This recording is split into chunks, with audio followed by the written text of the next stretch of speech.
En aquel tiempo se acercaron los fariseos y le preguntaron a Jesús para ponerlo a prueba: ¿le es lícito a un hombre divorciarse de su mujer? Él les replicó: ¿qué os ha mandado Moisés? Contestaron: Moisés permitió divorciarse dándole a la mujer una carta de repudio. Jesús les dijo: por vuestra terquedad dejó escrito Moisés este precepto. Al principio de la creación, Dios los creó hombre y mujer. Por eso abandonará el hombre a su padre y a su madre y se unirá a su mujer, y serán los dos una sola carne. De modo que ya no son dos, sino una sola carne. Lo que Dios ha unido, que no lo separe el hombre.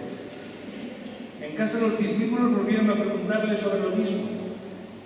Él les dijo: si uno se divorcia de su mujer y se casa con otra, comete adulterio contra la ley. Y si ella se divorcia de su marido y se casa con otro, comete adulterio. Palabra del Señor.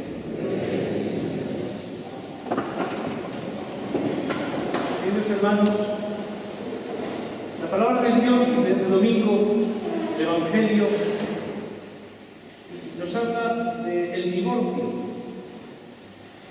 Por supuesto que está tan claro lo que dice el Señor en el Evangelio que yo no voy a hacer el menor comentario sobre ello, porque ya lo dice el Señor bien claro. Lo que sí quiero es hablar sobre no el defecto del matrimonio, que es el divorcio, sino del matrimonio en sí. El matrimonio es un sacramento.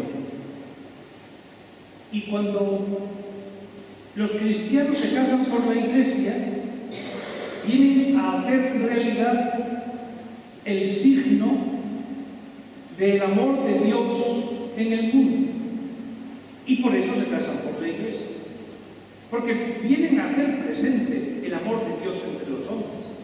Vienen a hacer tangible el amor de Dios entre los hombres. Para eso se casan por la Iglesia. Para que a través de este signo, quien vea un matrimonio pueda ver el amor de Dios. Ya que el amor de Dios no se puede ver porque Dios es invisible, la forma de hacer presente el amor de Dios es el sacramento del matrimonio. Poca gente viene a casarse con esa intención. Poca gente viene a vivir el signo del amor de Dios y a mantener el signo del amor de Dios durante toda su vida después en la familia, para que viendo esa familia se vea el amor de Dios. Este amor de Dios que para con nosotros es incondicional. Este amor de Dios que nos ama de tal manera que aunque seamos las personas más perversas, Dios nos sigue amando. Pues este amor es el que hay que hacer presente en el matrimonio. Ciertamente que la gente viene buscando al matrimonio un folclore. Los que estamos aquí en una iglesia como esta, donde se casa tantísima gente, a la mayoría lo que menos le importa es hacer presente el signo de Dios, sino hacer una factuosidad dentro de la iglesia que ni siquiera les basta ya el guato de la propia iglesia, quieren más. Han llegado a tener hasta guirnaldas colgando de los techos, es decir, una verdadera locura. Porque no se viene buscando el signo del amor de Dios, sino se viene buscando la factuosidad externa. Pero para eso está el matrimonio civil. Aquellos que no quieran ser signo del amor de Cristo a la Iglesia, aquellos que no quieran ser signo del amor de Dios, ¿por qué se tienen que casar y hacer un sacramiento? Es decir, una mentira pública. Pues que se casen por lo civil y no pasa absolutamente nada. Cuando nos comprometemos a ser el signo del amor de Dios, lo primero que tenemos que hacer es tomar conciencia de lo que nos ha dicho tanto el Evangelio de San Marcos como la primera lectura. y serán los dos una sola carne. Serán los dos una sola cosa. Para llegar a ser una sola carne o una sola cosa, nos dice el Evangelio de la primera lectura: dejará el hombre a su padre y a su madre. Y aquí tenemos el primer descalabro, que la gente se casa sin dejar a su padre y a su madre, y quieren mantener, es que mi padre, es que mi madre, porque vamos a la casa de mi padre, vamos a la casa de mi madre. Y entonces, en vez de una sola carne, lo que se convierten es en dos contrincantes, a ver quién tiene más fuerza y a ver quién tira más de la cuerda y se lleva el gato al agua. Así no vamos a ninguna parte. Y dejará el hombre a su padre y a su madre. Porque si no se deja al padre y a la madre, se está cometiendo infidelidad.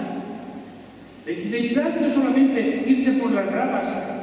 No, la infidelidad es meter a cualquier persona dentro del matrimonio.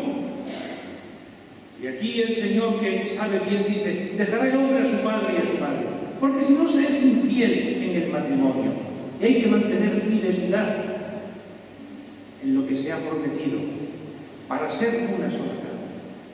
Pero para llegar a ser una sola carne, que es lo que nos dice hoy el Evangelio, hay que abandonar la propia forma de pensar. Hay que abandonarse a uno mismo. Es decir, y es lo que nos dice hoy el Evangelio: hay que dejar el propio egoísmo. Y hay que poner la mente en la otra parte. Hay que pensar cómo piensa la otra parte y abandonar el propio egoísmo. ¿Estamos dispuestos a abandonar nuestros egoísmos dentro del matrimonio? Fijaos que para llegar a abandonar el egoísmo y crecer personalmente, que es de lo que se trata, crecer como una sola cosa, crecer como una familia y, por supuesto, crecer cada uno humanamente dentro de la pareja. Un crecimiento y un desarrollo personal, abandonando el egoísmo. Algo que es totalmente coherente con el Evangelio. Abandonar nuestros caprichos y nuestros gustos y ver qué quiere la otra parte. Para eso es necesario todo un proyecto de vida. Eso no se improvisa. Eso no surge porque sí, y por el hecho de casarse no se empieza a funcionar de esa manera para abandonar el propio egoísmo. Hay que proyectar. Y para proyectar hay que hacer algo que hacen muy pocos matrimonios: hablar. No se habla. Las parejas no se hablan, se cuentan cosas, se cuentan chismes, se chismorrean de arriba, del de abajo o de los trabajadores que tengo o que tienes, pero no se habla de las cosas propias, no se habla de los problemas propios, no se buscan los defectos propios para exponérselos a la otra parte y que la otra parte te exponga los suyos, y sin poder decir ni una palabra, sino aceptando porque te están educando, te están conduciendo para que dejes tu egoísmo y te desarrolles como persona.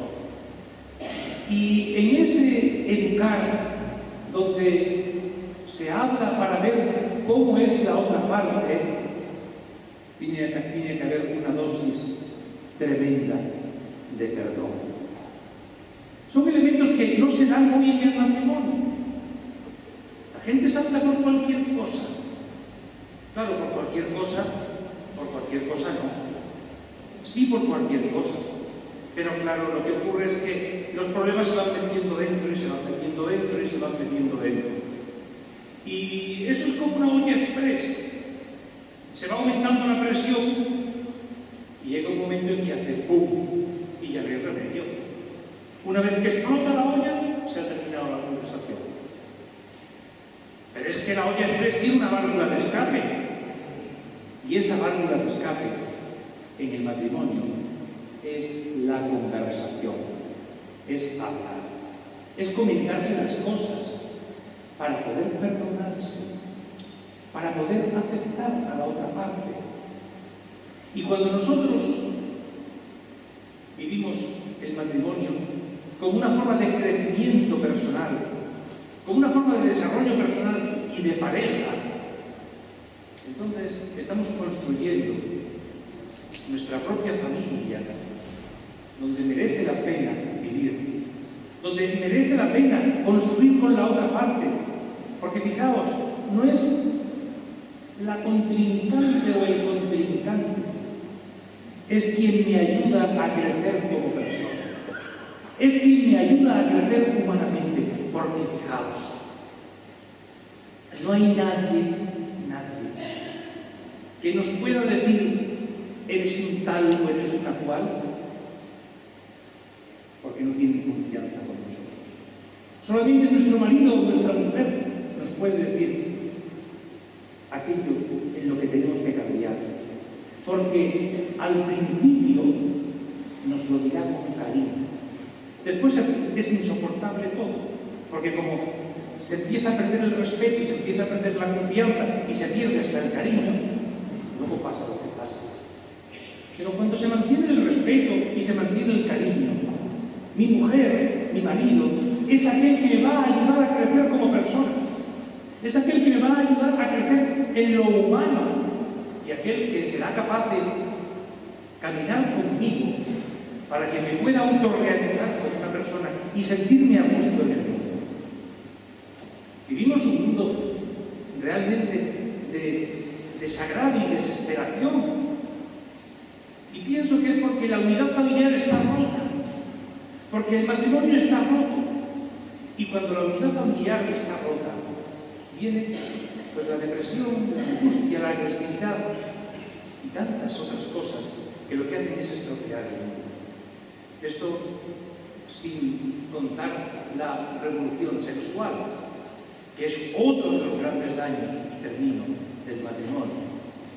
Cuando la sexualidad se ve en el matrimonio como una forma de lenguaje, es la forma que se tiene en la pareja para decirle a la otra parte te quiero, y se expresa no solamente genitalmente, sino sexualmente, porque el hombre es sexuado completamente y su sexualidad es desde la punta de la cabeza a la punta del pie, y la parte genital que expresa la concentración de esa sexualidad para expresar al máximo el amor.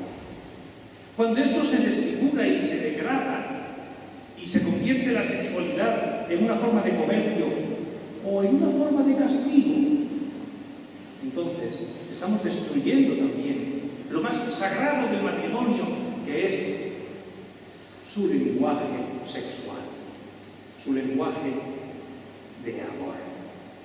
Por eso, queridos hermanos, conviene, fijaos, que la liturgia hoy nos ha presentado el libro del Génesis, el Evangelio de San Marcos. Dejará el hombre a su padre y a su madre y se unirá a su mujer para que sean los dos una sola carne. Nos está diciendo, dejará el hombre todo aquello que no le conviene para llegar a ser una sola persona, para llegar a ser una persona integrada, y eso hacerlo en una comunidad de amor con su propia mujer, para sentirse realizado, para sentirse a gusto en el mundo en el que vive. ¿Queréis que hablemos del divorcio? Creo que no es necesario. Creo en un solo Dios,